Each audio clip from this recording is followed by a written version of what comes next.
ku wérul du liggéey ba am lu muy jox njabootam.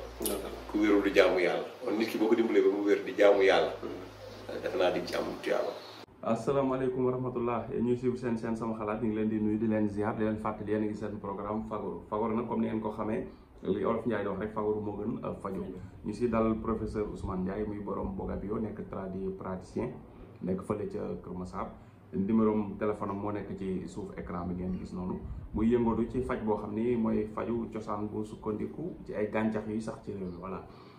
vidéo tey bi nag dañuy ñëw muy deuxième partie bi ci li nga xam ne mooy effet tàngaay bi jeextal yi muy def ci wér-gu-yaramu doomu aadama yi fii ci Sénégal professeur ñëwoon na ci première partie bi wax jeextal yi nga xam ne mën na koo indi. vidéo tey bi nag dañuy ñëw ci maanaam prévention xam naa duñu ne solution waaye prévention voilà nit ki nan ngay def ba naaj bi du def ay jeexital yoo xam ne dafay négatif ci sa wér-gu-yaram kon professeur ginnaaw bañ la nuyoo di la ziar ñu bàyyi la kàddu gi.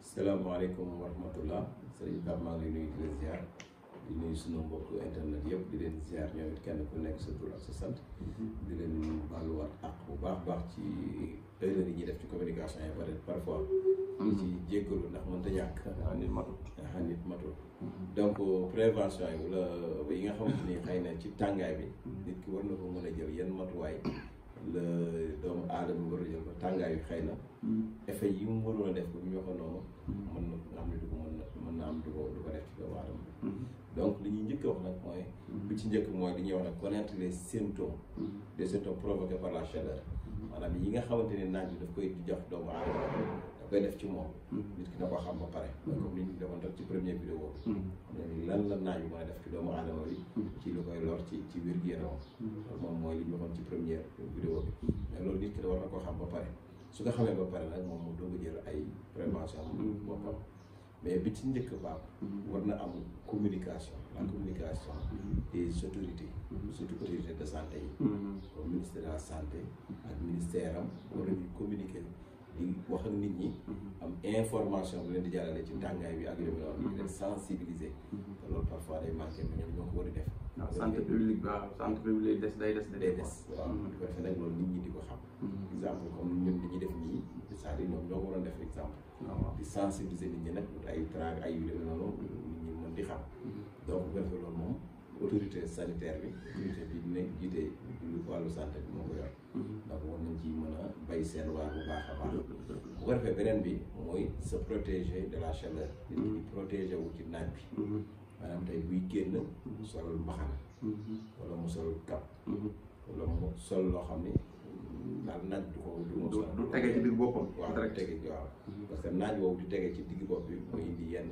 feebar yi ñu waxee woon ko sànq comme feebaru bopp bi metti yi wala tension buy yéeg wala vision floue ci demee noonu en général yooyu nga dox direct ci naaj bi moo ko indi ba ci siburu bi sax yooyu mën na ko indi donc ak yeneen jàngoro yi donc bu ko defee nit ki buy génn ci naaj bi dafa war a protéger moo xam kap la mën a sol mu sol kap bu fekkee sol kap mu sol bu dee jigéen bu dee mag mu sol mbaxane wala mu yor parasol waaw noonu xam nga mag ñi da ngay dañ daan dox dañ daan yor parasol donc bu ko defee yooyu dalay protéger même ñi ci tool yi baax da nga naan gis ñu sol tengaade mbaxane ba am na mbaxane yu waaw ñu tengaade am na sama benn waaye mos nañoo nekk ci tool yi ba mu naan man tengaade bi tudd tengaade nee na teelaa dee la tudd tengaade dañ teedee waaw kay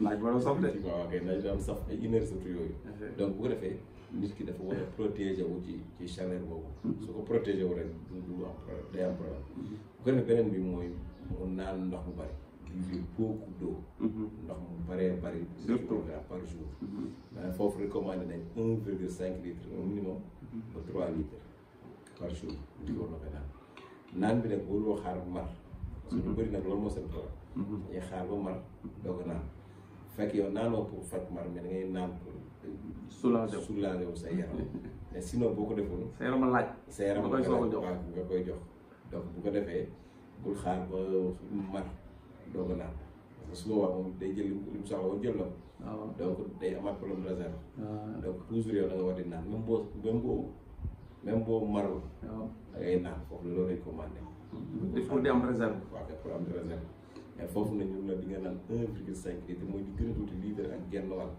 par jour jëm 2 litre ba 3 litre nit ko wax naa par période tàngaay waaw même booy naan bu sawi sax yow naa la rek waaw dafa baax day raxas day génnee waaw ñu bëri nag dañuy tàyyi la naan ndax sawi beeg lu lay demee noonu donc loolu la ci am bon bu fekkee tamit tàngaay bi sonal la tamit mën nga am tooyal sa yaram exemple bu fekkee chaleur bi sonal la tamit c'est recommandé xëppoo ndox bi demee noonu waaw foofu tamit c'est recommandé mooy tooyal sa yaram quoi bu fekkee da nga nekk ci néeg wala fenn nga ubbi fenêtre yi waaw même tuuti su mën a nekk ndax mu am aération ngelaw li mën a dugg moom période tàngaay fu aéré nga nekk fu aéré mais c'est pas recommandé période tàngaay bu dee problème sax grave période tàngaay nga nekk foo xam ne da ngay tëj fenêtre yi ak bunt yi c'est pas recommandé donc foo mënti nekk bu lay nekk wala perron foo xam ne dafa am ay fenêtre yooyu fexeel ubbi ko ngelaw li mën di dugg doon mu ay waaw nga privilégié nga def ay activité maanaam yoo xam ne activité douce la maanaam yoo xam ne liggéey ndànk daal nga ñuy liggéey doole waaw parce que liggéey doole yooyu tamit c'est pas recommandé bon ñi nga xam ne xëy na mooy seen liggéey moom kenn mënu ci dara mais bu fekkee tamit soo liggéey luy demee noonu am na liggéey ku ko mën daal waaw ku ko mën liggéey yu ndaw ndaw mooy gën liggéey yu diis yi pendant période chaleur waaw parce que day def activité boo xam ne même mu doon seddaay yow da ngay tàng. waaw kay da ngay def jamonoy tàngaay day yokk tàngaay yi ngi seen ngay kii yooyu demee noonu. bien sûr donc yooyu dañ koy wax bu fekkee kuy naan alcool aussi mën na éviter alcool. ñuy naan sangara yu demee noonu période boobu aussi c'est pas recommandé tàngaay boobu tamit. beneen moom da nga leen war a sori sax bañ ko wax. waaw kay mu ne xam naa moom léeg-léeg tàngaay bi nga gis nit mu yor daal. waaw muy saxaar. muy saxaar waaw. da nga koy xool rek da nga koy yërëm daal. waaw mi ngi noonu. li def mu tàng ba nit ñi dañuy topp taatu kër yi wala nekk ci taatu garab. mi ngi noonu waaw ngeen di taxaw moom di saxaar quoi. non da lay jàpp sax. waaw mi ngi noonu. am daal nit am nañu yërëmul seen bopp. mi ngi noonu waaw ok mi ngi noonu. gis nga noonu lay demee. bu fekkee fekkee tamit rek waaw nit ki mën na éviter les fours. mu éviter ko. maanaam foo xamante ni dafa am lu mel ni four wala fourneau wala gaz. waaw foo xam ne source chaleur dafay dégager wu. waaw même waa c'est que nag xam nga waxin dégg na laaj. waxuñu ne nga bàyyi boobu demee noonu. parce que kii toog am na nu muy demee loolu daa nekk sa liggéey. sa liggéey wala yu demee noonu. waaw voilà mais wala ñuy togg professeur jamonoy tàngaay ay jàmbaar lañ. day doole wàññi boo duggee jëm si tàngaay ay gaa génn la sinon bu ñu fa taalee gaz bi lu mat ay 1 heure de temps day tàng jër. day tàng jër mais ñoom moom instant boobu ñoom mënuñu génn parfois de temps. waaw parce que il faut nga toog. waaw foog nga toog foog nga wala nga génn toog ci buntu waañ yooyu day am ngelaw quoi. bu fee nekk tout le temps. waaw moo tax yàlla fay coono waañ. waaw mi ngi noonu jigéen ñi dañuy sonn ci waañ ñu morom jigéen ñi góor Sénégal moom daa mel ni ñoom waañ moom. buñ fa duggee dañuy wër dara. dara lañ soxla lañuy dugg ci biir waañ. c'est vrai ndeysaan. waaye nag dëkk bu nekk ak réalité am. effectivement waaw. voilà donc lu noonu lay demee quoi. donc bu ko defee Pape yooyu ñu bokk na ci li nga xamante ni ak manger équilibré. lekk boo xam ne c'est équilibré et frais. lekk bu xaw a tooy tuuti. jamonoy tàngaay da ciy baax. bu ko defee tamit beneen prévention bi mooy les personnes âgées mag ñi leen di bàyyi xel. waaw surtout ñoom la gën a yeb. ñoom la gën a yeb. ñoom ñooy gën a sonn parce que moo demee fu mel ne Fuuta tàngaay bi parce que man dañuy sonn. donc dëkk tubaab bi day rey ay màgget yu wér. day ñoom nga xam ne peut être fii ñoo gën a mën a supporter tàngaay parce que peut être dañ ciy juddu ak yooyu. mais tubaab bi nga xam ne tàngaay bi mbir kii wuñu ko noonu. bu tàngee dëgg léegi-léegi suñu bëri dañuy décédé si mag ñi. waaw ñu bëri. donc ñooñu it ñu leen di bàyyi xel ci prévention yi la bokk. ak jigéen ñi xam ne ñoo toll diggante. waaw ak les femmes enceintes. ñu leen di bàyyi xel ak ñeneen ñi gën a war a bàyyi xel nag mooy les enfants moins de 6 ans. xale yu ndaw yi nga xamante amaguñu juróom-benni at. xam ne ñeenti at dañu am ñetti at ñaar il faut tamit seen yaay yi di leen jox ñuy naan xam nga xale xamul naan de temps en temps. waaw donc nga leen di. surtout bu dee xale boo xam ne dañ koy may ndox. waaw kay mënut a naanal boppam. waaw parfois da ngay gis xale boo xam ne da lay wóor ni ki da nga yor dara bëgg laa xëcc naan moo ne kii yaay ñu may ko ndox. te xale bu ndaw lay nekk feregul ba muy doon. comprendre te bu gisee pot bi rek commencé koo yóotu ba mu wóor ni kii yaay ñu di ko jox ndox. waaw parce que nàmpal ak naan jotuñ dara. jotuñu dara xale yi ñoo di naan yéen du waaw donc di leen jox ndox ñuy naan surtout les enfants moins de 6 ans yi. dañ leen di bàyyi xel.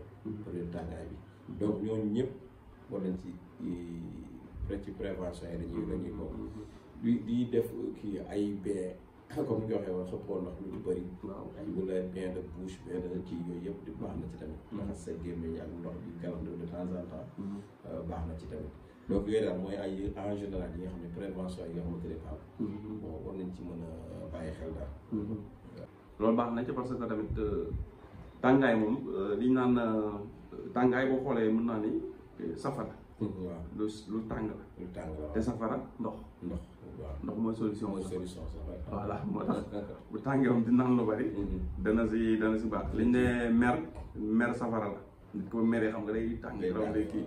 gis nga si diine yooyu sam ne boo nit ko meree dañ ko jox ndox mu naan bu naanee ndox day giif. te en réalité loolu bu ko musul def rek na nga ko expérimenté nga xool. soo meree ci benn affaire bu commencé coow utal ndox rek nga naan ko nga xool. day mel ni mer bi dañ kaa rocc. waaw non ndox est am nañu c'est pas compatible. day mel ni mer bi dañ koo rocc.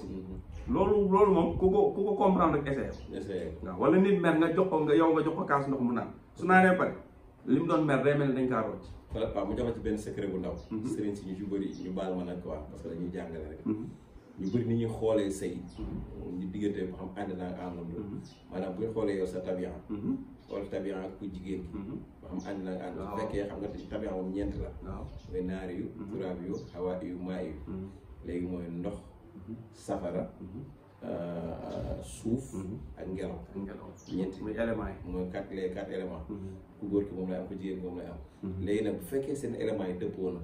ñoom la sëy bi baax na. su fekkee dëppoowul ñu la du baax. mooy li nga wax sànq bu fekkee nag ku góor ki safara la. ku jigéen ki nekk ndox. waaw xam nga safara moom day fay ndox. waaw bu ñu àndee ay complication ñun la baaxul. dëgg la su fekkee ndox la. kee nekk ngelaw. ñun la baaxul. parce que ngelaw. day fu mu fekk ndox da koy tilimal. donc kon baaxul. su fekkee nag yéen a bokk élément ñaari safara ngeen wala ñaari ndox wala ñaari kii yooyu moom baax na. su fekkee nag safara ndox suuf la.